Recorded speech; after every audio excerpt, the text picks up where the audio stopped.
The woods and the water. This happened to me a couple of weeks ago, and despite what I want to believe, I think it's still an ongoing issue. I don't exactly live in the woods, but my house is on the outskirts of what I'd call a nature-filled suburb, lots of trees, wildlife, and that sort of thing. One side of our house borders what I guess you could call a small woods, though it is more accurate to describe it as a wooded patch, since it is only about a quarter-mile from our property to the neighboring road on the other side. That road leads up and connects to another street. On the other side of that street is this massive body of water that I've always been curious about. Growing up, I assumed it was some kind of reservoir, since there are tons of no trespassing signs and government property signs posted all along the fence surrounding it. But here is the weird thing. The name of the supposed reservoir isn't listed on Google Maps or Apple Maps, which it definitely would be if it were an actual reservoir. I always found that kind of strange. I've looked it up multiple times over the years and never found any official information on it, but its presence has definitely been an interesting topic of conversation among my siblings, and I'm on varsity cross-country for my school, so I'm always looking for good places to run. That wooded area has become my go-to route because it is exactly a 2-mile loop through that patch of woods, along that road by the water, then back around. It's way quieter than running in my actual neighborhood, which doesn't have sidewalks and has these twisty roads with terrible visibility where people drive way too fast. The season was fast approaching, so I had recently ramped up my runs. A day everything went down. I could have sworn I heard some rustling behind me as I was making my way back through the woods after my run, but I figured it was probably just an animal. Fast forward to that night. During the summer, I always sleep with my windows open. I love the sounds of nature at night, especially when it rains. And boy, did it rain that night. A few hours after getting back home, a massive thunderstorm erupted out of nowhere. It was glorious. I was lying in bed, listening to the rain and thunder when I started drifting off. That's when I heard something that definitely wasn't part of the storm. It was soft at first, but it didn't go away. It was this soft sobbing or crying sound. The more I listened, the more it sounded like it was coming from right beneath my bedroom window, and the more distinctly human it sounded. As if there was any doubt as to whether the sound could have been the result of the storm, a soft female voice cut through the raindrops. It said, clear as day, "Can you help me? I'm cold. I've never moved so fast in my life." It was like my primal instincts took over before fear could freeze me in place. I burst out of bed, ran to the front door, and sprinted around the side of the house toward my bedroom window. The rain was pelting so hard I was soaked within seconds, but I didn't care. I needed to do something. As scary as hearing that voice was, it had never occurred to me that something sinister was going on. My only thought was that someone was genuinely in danger. As soon as I turned the corner, there she was. Huddled right underneath my window was a woman wearing white clothing, maybe a nightgown or a dress, and she was crouching like she was trying to stay under the small overhang of my window. I approached her cautiously and asked if she needed help. The whole situation felt like a fever dream, but then things went from 0 to 100 in a matter of seconds. As soon as she noticed me, she sprang up and rushed straight at me with a surge of energy I hadn't expected. Without much time to react, I braced myself for contact. But mid-stride, she seemed to hesitate. Maybe she noticed how tall I am. I can't say for sure. Instead of engaging me, she deviated from her collision course and veered off towards the woods. I stood there in shock as she disappeared into the darkness, running impossibly fast for someone with no shoes on. I didn't follow her. I immediately went back inside, still dripping from head to toe, and I woke my dad up.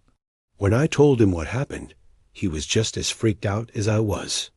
We went around and made sure every door and window in the house was locked. We talked about calling the police, but it was already after midnight, and we figured that by the time they showed up, the woman would be long gone.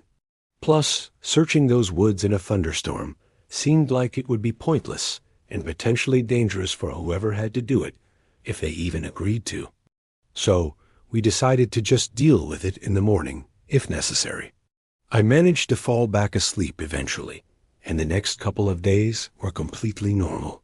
My dad and I chalked the whole thing up to one of two potential explanations: a homeless person looking for shelter, or someone who is having a mid-mental break. But what happened that night wasn't the end of the ordeal.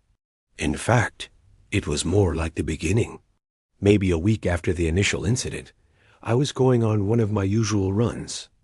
As I was making my way up to the connecting road, I happened to glance through the barbed wire fence at the water. To my surprise, there was actually movement down by the water's edge. I stopped running and looked more closely. There, sitting on the water's edge with her feet dangling in, was a woman. I froze in complete terror. I mean, how was she even there?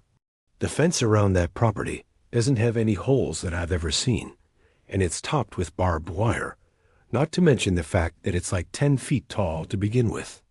I must have made some kind of noise. Maybe I gasped or something, because even though I was pretty far away, she suddenly turned her head and looked directly at me. In that moment, there was no doubt in my mind that she was the same woman who had been underneath my bedroom window during that thunderstorm.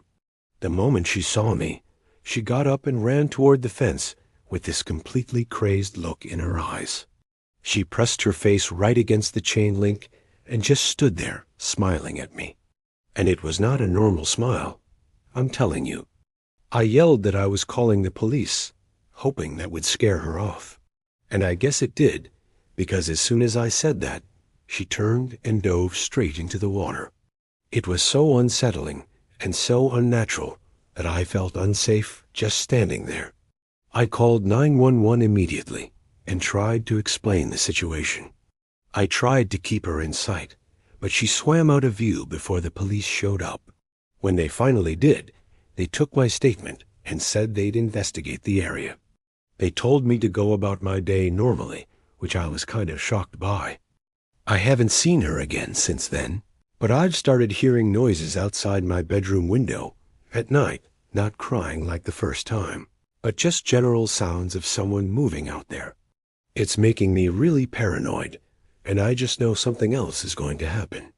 I've actually been reluctant to go running because I don't want to run into her again. I get that she's probably psychotic and likely followed me home after a run one day, but what remains the biggest mystery to me is how she ended up on the other side of the fence. My sister and I have spent hours looking for a way in there. I'm telling you, it's impossible. My cousin Nick is one of those conspiracy theorist types, and he's convinced that there's something more to the reservoir that the government wants to hide. But I think that's ridiculous. Still, I've never felt more unsettled than I do in my own home. The concrete block music. I'll just go ahead and say it. I'm a middle-aged man in a failed marriage.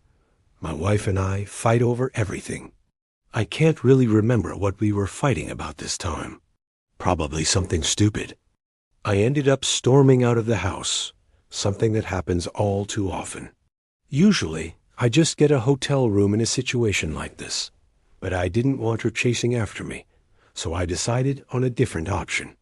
I own a piece of property in the middle of nowhere that I've been meaning to repurpose. I think it used to be a shooting range or something like that.